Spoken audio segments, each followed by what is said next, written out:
Hi, this is Sri from TechieTalksAI. Welcome to AWS Developer Certification Series. This quiz video is on AWS CodePipeline. There are 6 questions. Let's look at question 1.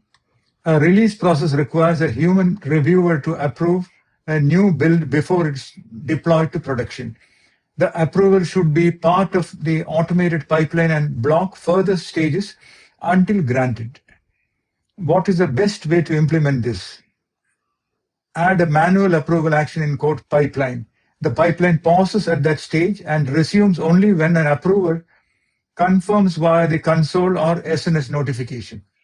Explanation: CodePipeline natively supports manual approval actions. When the pipeline reaches the approval stage, it pauses and sends an SNS notification to reviewers.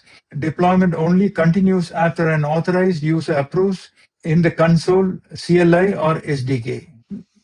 So let's see the wrong answers. Send the build artifact via email and wait for a reply before triggering deployment manually. This is not part of the pipeline.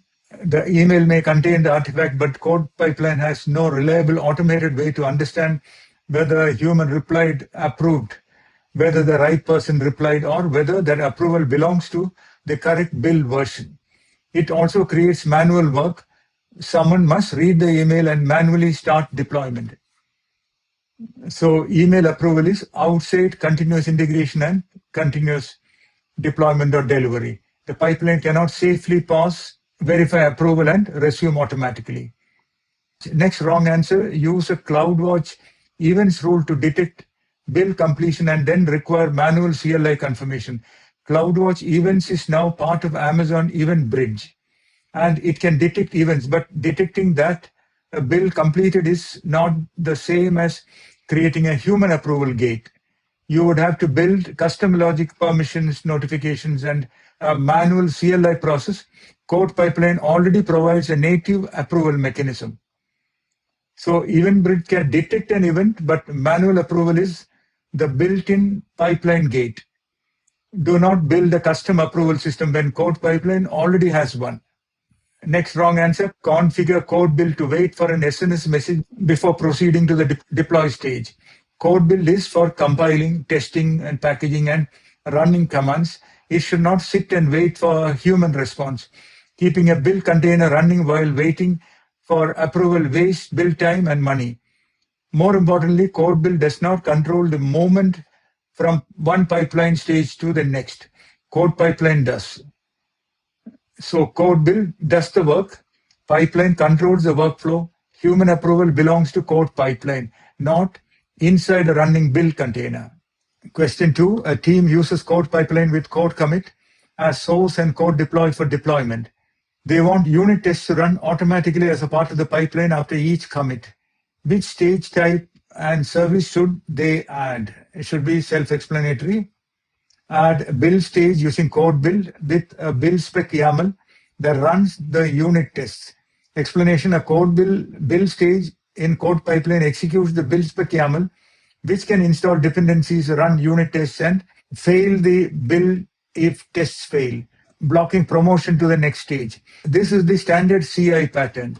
Wrong answers: add a deploy stage using CodeDeploy configured to run unit test. CodeDeploy is for deploying an application to EC2 on-premise servers, Lambda or ECS. It is not the normal service for compiling code and running unit tests. Running tests only during deployment is also risky. You want tests to fail before the application reaches the deployment phase. So test before deployment, not during deployment. Use CodeBuild to run tests. CodeDeploy for deployments. Next wrong answer: add an approval stage where a human verifies test results.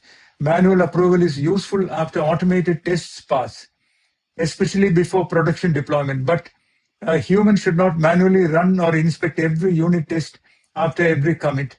Unit tests are meant to be automated, repeatable, fast, and consistent. So humans approve business risks. Automated tests verify code correctness. Next wrong answer: add a Lambda invoke action that runs tests using a Lambda function. A Lambda action can run custom lightweight logic, but Lambda is not the standard choice for application builds and unit test environments. Lambda has runtime, packaging, dependency execution time, and environment limitations. Dependency, execution time, and environment limitations. CodeBuild provides managed build containers, build spec commands, test reports, environment images, and scaling design for this exact purpose. So Lambda can run code, but CodeBuild is a proper build and test engine. Question 3. A deployment team uses CodePipeline to build and deploy multiple Python packages. They want to share internal libraries between CodeBuild projects without copying them into every repo. What AWS service allows this? AWS CodeArtifact, a managed package repository that hosts private Python packages. CodeBuild projects authenticate and install packages from CodeArtifact during the build. Explanation: CodeArtifact is a managed artifact repo compatible with pip, npm, maven, and more. Teams publish internal packages to CodeArtifact and configure CodeBuild to authenticate and install from it. This provides versioning, access control, and audit logging for standard libraries. So wrong answer 1, AWS S3 to store the libraries as zip archives and download in buildspec.yml. S3 can store zip files, but it is just object storage. It does not behave like a proper Python package repo. You would need to manually manage versions, dependencies, authentication flow, package installation, and artifact naming. CodeArtifact integrates directly with package managers such as pip. So S3 can store a package file, but CodeArtifact manages package properly. Next wrong answer, include libraries as submodules in every CodeCommit repo. Git submodules can work, but they create maintenance overhead. Every repo must track the shared library, update references, handle version compatibility, manage nested Git commands, and deal with developer confusion. This is source code sharing, not package management. So submodules copy dependency management into every repo. CodeArtifact centralizes it.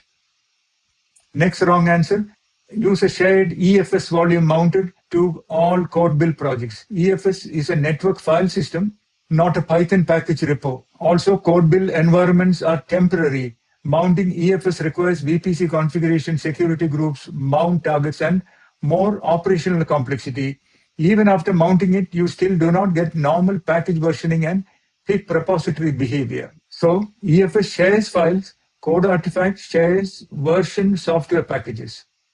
CodePipeline, question 4, CodePipeline has source, CodeCommit, build, CodeBuild, and deploy, CodeDeploy stages.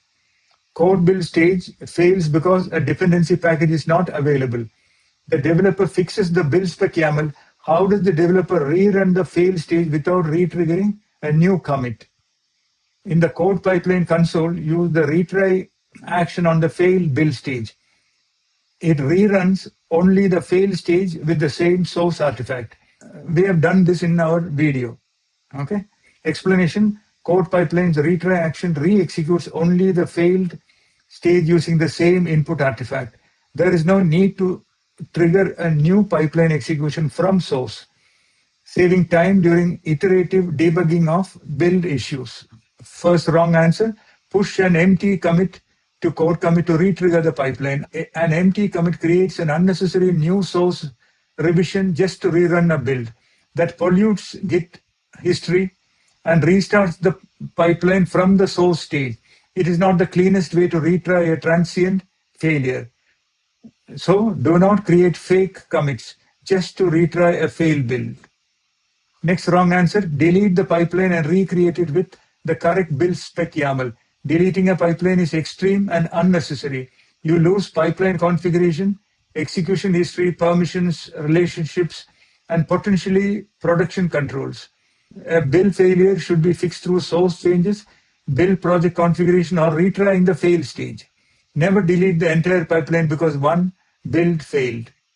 Next wrong answer, manually invoke CodeBuild with the same source artifact via CLI.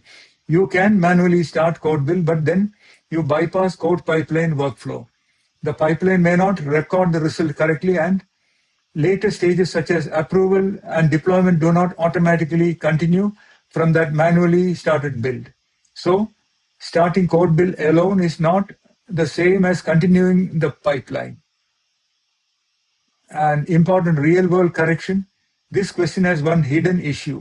If the developer changed the buildspec.yml inside the Git repo, retrying the failed build stage uses the same original source artifact. Therefore, the retried build will normally still use old buildspec.yml because we are retrying that stage.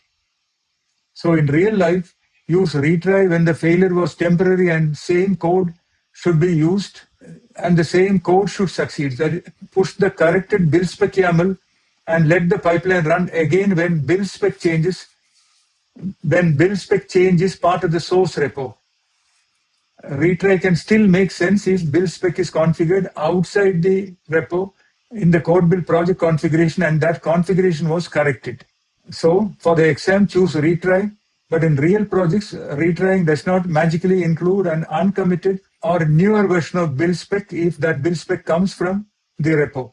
Question 5, a developer wants CodePipeline to start automatically whenever a pull request is merged into the main branch of the CodeCommit repo. What is the correct configuration? Create an Amazon EventBridge rule that detects CodeCommit reference updated event on the main branch and targets CodePipeline start pipeline execution API as the event action. Explanation, EventBridge captures CodeCommit repository changes, state change events, that is reference updated on main, and can directly trigger CodePipeline via a rule target. This is the recommended event-driven approach, no polling, no Lambda intermediary required since 2021. So the wrong answers, configure CodePipeline to poll CodeCommit every minute for new commits. Polling is an older, less efficient approach. It adds delay because the pipeline must periodically check for changes. It also cannot express the intended event as precisely as an event rule that says start only main changes. So polling repeatedly asks, did anything change? EventBridge react immediately when something changes. Next wrong answer, use a code build step at the start of the pipeline to check if the commit is from a merge. By the time code build checks the commit, pipeline has already started. That means unnecessary build may run for branch updates you did not want. It also moves trigger logic into a build script where it is harder to maintain and less visible. So do filtering before the pipeline starts, not after build resources are already running. Next wrong answer, configure CodeCommit repository triggers to call a Lambda that starts CodePipeline. This can work technically, but it adds an unnecessary Lambda function. You must write code, manage Lambda permissions, handle retries, filter events, and maintain the integration. EventBridge can directly route the matching repository event to CodePipeline without custom code. Lambda is possible, but EventBridge is cleaner because it removes custom code. Last question. A developer wants CodePipeline to use a GitHub repo as the source stage. Which source action provider is recommended for GitHub integration in CodePipeline? CodeStar source connection. We have used this in our video. GitHub uses an AWS CodeStar connection which securely connects GitHub without storing OAuth tokens in the pipeline. Explanation, the CodeStar connections provider, GitHub version 2, uses AWS managed connections secured via the GitHub app. No OAuth tokens or webhooks to manage. GitHub v1 uses OAuth tokens stored in CodePipeline and is deprecated in favor of the connection-based approach. Wrong answer 1, GitHub version 1 uses OAuth tokens stored in CodePipeline. The older GitHub OAuth integration still exists for existing pipeline, but AWS does not recommend it for new pipelines. It relies on OAuth tokens and a separate webhook arrangement. The newer GitHub app connection approach is easier to manage and avoids using a personal access token or OAuth app token in the pipeline configuration. So GitHub version 1 is legacy style integration. For new pipelines, use GitHub through CodeStar source connection. Next wrong answer, use a CodeBuild build that clones the GitHub repo at runtime. CodeBuild can clone a repo, but this bypasses the normal CodePipeline source stage design. You lose clean source revision tracking, source artifact handling, branch trigger integration, and a visible source change. You also have to manage Git credentials manually inside CodeBuild. So CodeBuild can download source code, but that does not make it the best source stage provider. Next wrong answer. GitHub Actions as a replacement for CodePipeline source stage. GitHub Actions is a separate CI/CD platform. It's not a CodePipeline source action provider. A company may choose GitHub Actions instead of CodePipeline for an entire CI/CD solution, but that is not the answer when the question asks which source action provider CodePipeline should use. So GitHub Action is an alternative CI/CD service, not a CodePipeline source action. AWS documents manual approval as the built-in approval action with optional SNS notification support.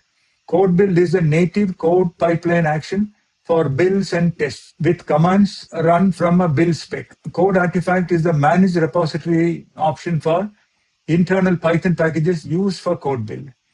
CodePipeline supports retrying failed stages actions without restarting the pipeline from beginning.